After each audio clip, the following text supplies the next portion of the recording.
Hi மக்களே, எல்லோரும் நல்லா இருப்பீங்கன்னு நினைக்கிறேன். நானும் நல்லா இருக்கேன். நாம் இன்றைக்கி ஒரு சர்வைவல் மூவின்னே சொல்லலாம் இந்த மூவியை. அப்படிப்பட்ட ஒரு மூவி தான் பார்க்க போகிறோம்.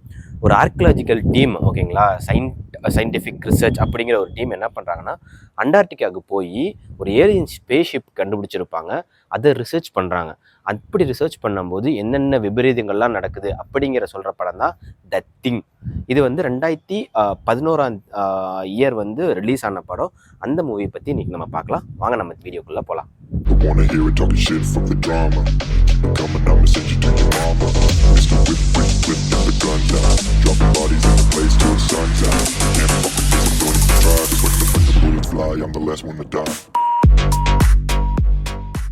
படம் ஸ்டார்டிங்கில் பார்த்தீங்கன்னா ஒரு க்யூட்டான ஒரு ரோவர் கொஞ்சம் பெரிய ரோவர்னு வச்சுக்கலாம், ஓகேங்களா. அப்படி ஒரு ரோவர் வந்து அண்டார்டிகா அந்த பனி பிரதேசத்துக்குள்ளே போயிட்டுருக்கு. உள்ளே பார்த்தீங்கன்னா ஒரு 3 பேர் டிரைவர் சீட்டில், அப்புறம் அது பக்கத்தில் சீட்டில் பின்னாடி ஒருத்தர் பார்த்தீங்கன்னா ஃப்ரீக்வன்சி ஏதோ ஒரு ரேடியோ மாதிரி பொட்டி மாதிரி வச்சுக்கிட்டு ஃப்ரீக்வன்சியை நோண்டிக்கிட்டே போகிறாரு. ஒரு இடத்துல பார்த்தீங்கன்னா ஃப்ரீக்வன்சி ஸ்ட்ரெயிட் லைனாக போயிட்டுருக்குது, திடீர்னு அலவரிசையை காட்ட ஆரம்பிச்சிருது. ஸோ அந்த இடத்துல ஸ்டாப் பண்ணிவிட்டு இவங்க என்ன பண்ணுறாங்க, ஜஸ்ட் எட்டி பார்க்குறாங்க. பொசுக்குன்னு அந்த இடம் வந்து உடஞ்சி உள்ளே விழுது. உள்ளே விழுந்தா என்ன ஆயிடுது, அந்த வண்டி வந்து இப்படி உள்ளே விழுந்துருது. தலையில் அவங்களோட ஃப்ரண்ட் ஃபேஸ் வந்து உள்ளே போய் உள்ளே விழுந்துருது. அந்த இடத்துல என்ன பண்ணுறாங்க, லைட்டு போட்டு பார்க்குறாங்க. ஏன்னா உள்ளே பாதியில் நின்றுது அந்த ஐஸ்பர்க்குள்ளே. அப்போ வந்து லைட் போட்டு பார்க்குறாங்க. அங்கே தான் அவங்க டிஸ்கவர் பண்ணுறாங்க உள்ளே ஒரு ஸ்பேஸ்ஷிப் இருக்குங்கிறது. இப்படி ஸ்பேஸ்ஷிப் இருக்குங்கிறத தெரிஞ்ச பின்னாடி அந்த ஸ்பேஸ்ஷிப்பை ரிசர்ச் பண்ணணுன்னு ஒரு ஆள் பார்த்திங்கன்னா பணம் போட்டு நிறைய சயின்டிஃபிக் பர்சன்ஸை வந்து அங்கே கொண்டு வராங்க. கொண்டு வந்து அந்த ஸ்பேஸ்ஷிப்பெல்லாம் ஒரு ரவுண்ட் பார்த்துட்டு கடைசியில் பார்த்தீங்கன்னா ஒரு இடத்துல ஐஸ்பர்க்குள்ளே அந்த ஏலியனையும் பார்த்துட்றாங்க. அந்த ஏலியனை பார்த்த பின்னாடி என்ன பண்ணுறாங்கன்னா, அந்த ஏலியனை துண்டு அந்த ஐஸ்பர்க்கோடு வெட்டி எடுத்துகிட்டு போய் அவங்களோட ரிசர்ச் கேம்பில் கொண்டு போய் வச்சிடுறாங்க. வச்சுட்டு பெசாமல் இல்லாமல் அந்த ட்ரில்லர் இருக்குல்ல, நம்ம வீட்டில் ட்ரில்லிங் போடுவோம்ல, அந்த மிஷின் ரொம்ப பெருசாக இருக்கும். அதை எடுத்து உள்ளே ட்ரில் போட்டு பார்க்கலாம், லைக் அதோட பிளட் சாம்பிள்ஸ் கிடச்சதுன்னா அது என்னங்கிறது சர்ச் பண்ணலான்னு சொல்லிட்டு உள்ளே ட்ரில் போடுவாங்க. கரெக்டாக போயிட்டே இருக்கும். டப்புன்னு என்ன ஆயிரும்னா அந்த சதையில் வச்சு அழுத்திடுறாங்க. அழுத்தி அதை வெளியே எடுத்துடுறாங்க சதையோட.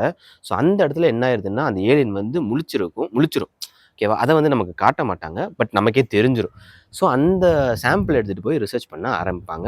ஸோ எல்லாம் கிடச்சிருச்சு அப்படின்னு சொல்லிட்டு ஒரு பார்ட்டி மாதிரி ஒரு ரூமில் அரேஞ்ச் பண்ணி ஜாலியாக என்ஜாய் பண்ணிட்டு இருப்பாங்க. அப்போது அந்த டீமில் இருக்க ஒருத்தர் என்ன பண்ணுவார், ஜஸ்ட்டு போய் பார்க்கலாம் அப்படின்னு போய் பார்க்க போவார். அந்த இடத்துல பார்த்தீங்கன்னா அந்த ஐஸ்பர்க் கொஞ்சம் கொஞ்சமாக உருகிட்டே வருது. திடீர்னு அவர் வந்து தலையெல்லாம் வச்சு பார்க்குறாரு, ஏதாவது சத்தம் வருதா என்னென்னலாம் பார்த்துட்டு இருக்கும்போது எந்திரிச்சிட்றாரு. எந்திரிச்ச பின்னாடி ஒரு செகண்டு தாங்க பட்டுன்னு வெடிச்சு அந்த ஏலியன் என்ன ஆயிடுது, கூடாரத்தை பிச்சுக்கிட்டு வெளியே போயிடுது. அப்படி வெளியே போனது பின்னாடி இந்த உள்ளே போய் பார்த்தாரு. அவர் வந்து இங்கே இன்டிமேட் பண்ணுறாரு. பண்ணி எல்லோரும் தேடுறாங்க. பக்கத்தில் இருக்க எல்லா அந்த சுற்றி முற்றி அந்த ஐஸ்குள்ளே தேடிட்டு இருக்கும்போது அது ஒரு இடத்துல கரெக்டாக ஒரு எப்படி சொல்கிறது, நிறைய இரும்பு ஒரு டேங்கர் மாதிரி இருக்குது, ஓகேங்களா. அதுக்கு அடியில் வந்து உட்காந்துருக்கு. அதை 2 பேர் பார்த்துட்றாங்க. அதில் ஒருத்தர் என்ன பண்ணிடுறான், பேசாமல் இல்லாமல் டார்ச் அடித்து பார்க்குறாரு. அப்படி டார்ச் அடித்து பார்த்துட்டு அவர் டக்குன்னு திரும்புறாரு, என்னோட மாதிரி பொசிஷனில் திரும்புறாரு. பின்னாடி வந்து ஏலியன் இருக்கும். அது வந்து பார்த்திங்கன்னா அதோட வயிறா வாயான்னு தெரில, அதுலேருந்து சடனாக ஒரு நீளமான லிவர் மாதிரி ஒன்று வந்து அவரோட முதுகில் பொத்துக்கிட்டு இங்கே வந்து இடித்து அதை அந்த மனுஷனையும் அப்படியே தூக்கிட்டு போய் வயிற்றுக்குள்ளே வச்சு அடைச்சிருது. இவங்க என்ன பண்ணிடுறானுங்க, ஒரு ஃபயர் எஸ்டிங்விஷர் மாதிரி இருக்குது, அதை கொண்டு வந்து அது மேலே அடித்து அதை கொண்டுடுறாங்க. கொன்ன பின்னாடி அந்த டெத்தான ஏலியனை கூப்பிட்டு போய் ஒரு என்ன சொல்கிறது, ஒரு பெட் மாதிரி அதில் படுக்க வச்சு ரிசர்ச் பண்ண ஆரம்பிச்சிடுறாங்க. அப்படி பண்ணும்போது அதோட வயிற்றை பிச்சா உள்ளுக்குள்ளார அதோட லிவரு, கிட்னி, அந்த ஃபங்க்ஷனாலிட்டிஸ் எல்லாம் இருக்குது. அதுக்கப்புறம் அதுக்குள்ளே அந்த ஒரு மனுஷனை சாப்பிட்டுச்சுன்னு சொன்னல, அவன் வந்து டீகம்போஸ்ட் ஆகி டீகேவாகி உள்ளே இருக்கான். அதில் தான் தெரிய வருது, அது வந்து ஃபஸ்ட்டு அந்த ஸ்கின்னெல்லாம் அரிச்சு எடுத்துருது அப்படிங்கிறது.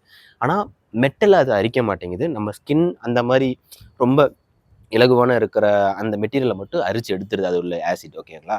ஸோ அதை வச்சு ரிசர்ச் பண்ணிகிட்ருக்காங்க, ஓகேங்களா. அவனை சும்மா ஜஸ்ட் நார்மலான ஃபஸ்ட் எய்ட் பண்ணி பார்க்கும்போது அவனுக்கு உடம்பு சரியில்லாமல் போயிடாது, தெரிய வந்துடுது. ஸோ அந்த டைம் என்ன பண்ணுறாங்க, எல்லோரும் ஒரு முடிவு எடுத்து அவனை வந்து டவுனுக்கு கூப்பிட்டு போகலாம், ஹாஸ்பிட்டலுக்கு கூப்பிட்டு போகலாம். ஏன்னா அவங்க இருக்கிறது மிட் ஆஃப் த அண்டார்டிகா.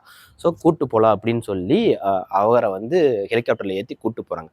அந்த டைமில் இப்போ என்ன ஆயிருதுன்னா அந்த ரிசர்ச் டீமில் வந்து நம்ம ஹீரோயின் அவங்க தான் ரிசர்ச் பண்ணுவாங்க. அவங்க என்ன பண்ணிடுறாங்கன்னா ஒன்றை கண்டுபிடிக்கிறாங்க. வந்து தொத்து தான், ஒரு ஒட்டுண்ணி மாதிரி ஓகேங்களா, ஒரு டிசீஸ் மாதிரி.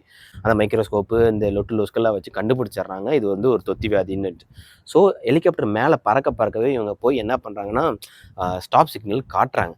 பட் அவங்க ட்ரை பண்ணுறாங்க.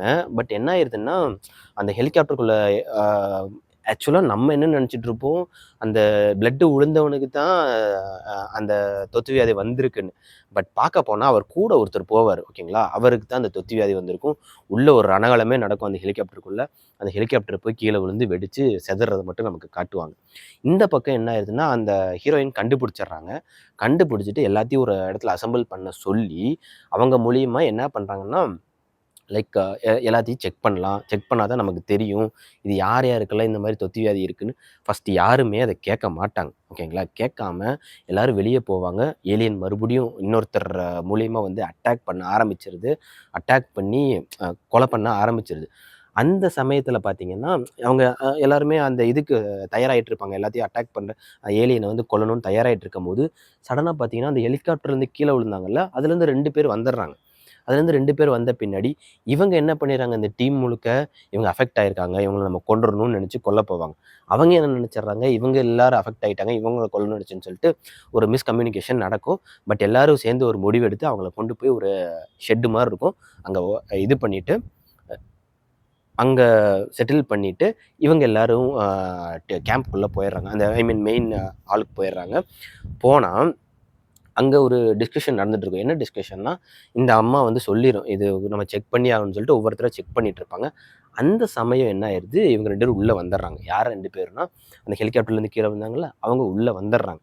உள்ளே வந்தால் என்ன ஆயிடுது, இவங்க எல்லாரும் போய் அவங்க கூட சண்டை போடுறது அப்படி இருக்கும்போது அந்த ஹெலிகாப்டரில் இந்த 2 பேர் ஒருத்தர் வந்து பிளாக் பீப்புள் ஓகேவா, அவன் என்ன பண்ணிடுறான் கன் எடுத்து ஒருத்தனை சுட்டுறான். இங்கே சுட்ட பின்னாடி அது வெடிச்சிருது அந்த இடமே. ஏன்னா அவன் வந்து பேக்கில் வந்து கேஸ் சிலிண்டர் மாதிரி ஒன்று வச்சுருக்காங்க.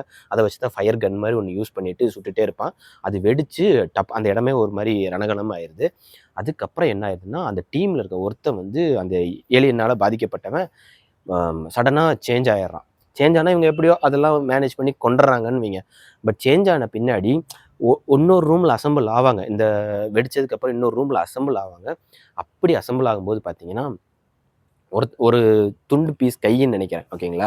அந்த கை மட்டும் அந்த இதுக்குள்ளே வரும் ஓகேங்களா. அந்த ரூமுக்குள்ளே வந்து ஒருத்தனை அட்டாக் பண்ணி வாயில் பிடிச்சி அதோட இன்புட்டாக ஏதோ ஒன்று ஓகேங்களா, அதை உள்ளே செலுத்த ஆரம்பிச்சிருது. அதை தொத்துன்னு சொல்லுவோம்ல, தொத்து வியாதி, அதை உள்ளே செலுத்த ஆரம்பிச்சிருது ஒருத்தனுக்கு. இன்னொருத்தர் பார்த்தீங்கன்னா முழுசாகவே மாறிடுறாரு. மாறி அவர் என்ன பண்ணிடுறாரு, எல்லாத்தையும் கொலை பண்ணுறாரு. அந்த இருக்கிற அத்தனை பேத்தையும் அந்த லிவர் மாதிரி வெப் மாதிரி இருக்கும்ல, அதை விட்டு கொலை பண்ணிட்டு இருக்காங்க. அதில் ஒருத்தரை என்ன பண்ணிடுது சேர்த்துக்குது, அதோட லைக் ஜாயின் பண்ணிக்குது ஓகேங்களா. 2 பேரும் ஜாயிண்ட் ஆகி ஒரு அனிமல் மாதிரியே மாறிடுறாங்க. அது என்ன பண்ணுது, எல்லாத்தையும் அட்டாக் பண்ண ஆரம்பிச்சிருது. அட்டாக் பண்ணிட்டு ஓடிடுது. இவங்க என்ன பண்ணிடுறாங்க, அந்த இடத்துல இருக்க அத்தனை பேரையும் ஹீரோயினும் சரி, அப்புறம் அந்த ஹெலிகாப்டரில் ஒருத்தர் இருப்பார் ஓகேங்களா, அவர் தான் ஹீரோ ஹீரோ மாதிரின்னு வச்சுக்கலாமே. அவங்களும் இந்த ஹீரோயினும் சேர்ந்து எல்லாத்தையும் ஐ மீன் அந்த ஃபயர் கன்னை வச்சு கொல்ல ஆரம்பிச்சிடுறாங்க. அப்படி ஆரம்பித்து கொண்டுட்டே போயிட்டு இருக்கும்போது ஒரு இடத்துல என்ன ஆயிருதுன்னா 2 பேர் பிரிஞ்சிடுறாங்க. அந்த ஒரு அனிமல் மட்டும் வெளியே போச்சுன்னு சொன்னால அந்த அனிமல் என்ன பண்ணிடுது, இவரை டார்கெட் பண்ணி போகுது. யாரை, நம்ம அந்த ஹீரோன்னு சொன்னல ஹீரோ மெட்டீரியல், அவரை டார்கெட் பண்ணி போகுது. அப்படி போகும்போது என்ன ஆயிடுது, நம்ம ஹீரோயின் வந்துடுறாங்க, ஃபயர் அடித்து கொண்டுடுறாங்க. இதில் இன்னொன்று என்னென்னா ஒருத்தர் ஆர்கனைஸ் பண்ணிவிட்டு ஒருத்தர் வந்திருப்பார். இந்த ஹோல் க்ரூவே ஆர்கனைஸ் பண்ணி பணம் போட்டவர் ஓகேங்களா. அவர் என்ன பண்ணிடுறாரு, அந்த குட்டி க்யூட் வண்டி இருக்குல்ல, அந்த வண்டி எடுத்துகிட்டு அந்த ஸ்பேஸ் ஷிப் இருக்கிற இடத்துக்கு போயிடுறாரு. அப்படி போகும்போது அந்த இவங்களும் என்ன பண்ணிடுறாங்க, இதை விட்டுறக்கூடாது, உலகத்துக்குள்ளே போயிடுச்சுன்னா இது வந்து பரவிடும், கொரோனா வைரஸ் மாதிரி பரவிடும். ஸோ நம்ம என்ன பண்ணிடலாம், நம்மளும் பின்னாடி போய் அதை தடுத்துடலான்னு சொல்லிட்டு இவங்க 2 பேர் அந்த ஹீரோவும் ஹீரோயினும் போகிறாங்க. போய் அந்த ஸ்பேஸ் ஷிப்புக்குள்ளே சண்டை நடக்குது. ஸோ ஃபுல் அண்ட் ஃபுல் சண்டை நடந்து முடிஞ்ச பின்னாடி பார்த்தீங்கன்னா எப்படியும் அந்த ஏலியனை வந்து கொண்டுடுறாங்க. கொன்னுட்டு வெளியேயும் வந்துடுறாங்க. யாரு? நம்ம ஹீரோயினும், ஹீரோவும் வெளிய வந்துடுறாங்க. அந்த குட்டி வண்டியில வந்து ஹீரோ ஏறி உட்காந்துர்றாரு. இவங்க வெளிய இருந்து அந்த ஃபயர் கன்னு கையிலேயே வச்சிருக்காங்க. அப்பத்தான் சொல்றாங்க, "நீயும் அஃபெக்ட் ஆயிருக்க. நீயும் வரக்கூடாது. அவன் வந்து வேண்டாம், வேண்டாம் என்னைய கொன்றாத, கொன்றாதன்னு" சொல்லிட்டு இருக்கும்போது, ஃபயர விட்டு அந்த ஹீரோவையும் கொன்றுறாங்க. இதோட இந்த படத்த வந்து நான் முடிச்சுக்கிறேன். ஏன்னா கிளைமேக்ஸ் சீக்வென்ஸ்ல வந்து நெறைய போஸ்ட் கிரெடிட் சீன்ஸ் இருக்கு. அத நீங்க படம் பாருங்க. படம் பார்த்தா தான் புரியும். இது வந்து 18+ வயலன்ஸ், நியூடிட்டின்னு எதுவுமே கிடையாது. ஒரு ஏலியன் திஸ் இஸ் அப்படிங்கிற மோட்ல வந்து இந்த படத்தை எடுத்திருப்பாங்க. தாராளமா எல்லாருமே இந்த படத்த பார்க்கலாம். கொஞ்சம் கொலகல அந்த மாரி கொஞ்சம் கொலாப்ஸ் மாரி இருக்கும். பட் எல்லாருமே தாராளமா பார்க்கலாம். இந்த படம் 2011ல ரிலீஸ் ஆயிருக்கு. ஓகேங்களா? இந்த படம் பார்த்தீங்கன்னா, Netflixல வந்து ஓடிடில பார்க்கலாம். அப்படி இல்லாட்டி டோர்ராய்டுங்கிற ஆப்பு ப்ளே ஸ்டோர்ல இருக்கு. அதில போய் டவுன்லோட் பண்ணி பாருங்க. நம்ம சேனலுக்கு நீங்க ஃபர்ஸ்ட் டைமா இருந்தீங்கன்னா, மறக்காம லைக் பண்ணுங்க, கமெண்ட் பண்ணுங்க, பெல் பட்டன டிங் டாங் பண்ணிருங்க. அண்ட் மறக்காம சப்ஸ்கிரைப் பண்ணுங்க.